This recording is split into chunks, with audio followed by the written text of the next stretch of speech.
Édification spirituelle 29, l'amour. Simplement.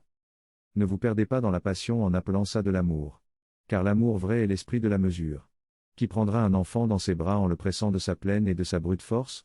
Qui se laissera emporter d'enthousiasme et arrachera des poignées de fleurs pour les jeter jusqu'aux nuages, en appelant ça une manifestation de la tendresse et de la douceur? L'amour attend toujours que se tassent vos emportements et que se dissipent vos euphories. Et il revient quand vos pensées sont calmes et quand vos émotions respirent au même pas que la marche des nuages. L'amour est une atmosphère paisible et sereine, et qui accueille bien des choses dans sa clarté. L'attachement marche plus vite que l'amour. Et quand l'attachement réalise que les choses s'échappent toujours, il devient déchirement. Mais les choses ne s'échappent pas toujours parce qu'elles veulent s'échapper.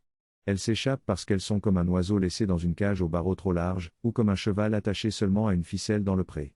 Au moindre bruit un peu brusque, et l'oiseau s'échappe de la cage, et le cheval se rappelle à sa liberté. L'attachement est cage et ficelle. La tentative vaine de retenir ce que la main ne peut pas réellement saisir. Ce qui se laisse saisir seulement en apparence, le cœur de quelqu'un. Le désir de quelqu'un. Une ombre assise sur une chaise. L'amour est seulement la capacité d'apprivoiser la joie. Non, pas réellement. C'est la capacité de créer de la joie lorsque vous êtes en relation avec l'autre. Non la joie hilare et non la joie militante. Mais une atmosphère de douceur et de sérénité, une atmosphère au sein de laquelle résonne une musique silencieuse. Mais douce et sereine.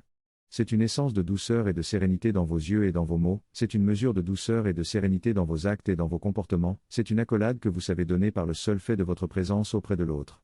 Et c'est encore la maladresse innocente quand vous avez soufflé une petite brise d'humour, et qu'elle soulève bien malgré elle un peu de poussière.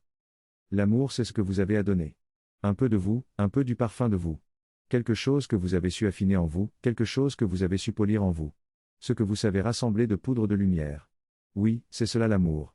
De la poudre de lumière, du parfum de beauté, que vous savez créer et que vous savez cultiver dans le laboratoire de votre esprit et de votre cœur, et que vous savez donner.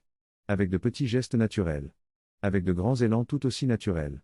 Est-ce que l'autre reçoit cela en prenant la pleine mesure? Vous ne regardez pas à cela.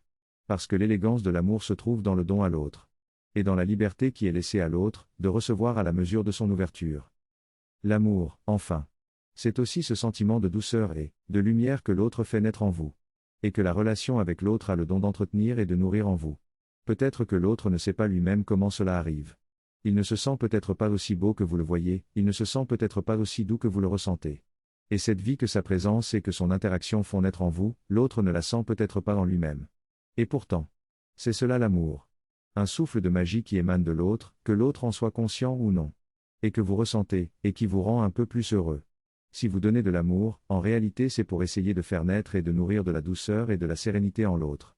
Et si vous voulez que l'autre reçoive la pleine mesure de cela, cultivez en vous-même la douceur et la sérénité.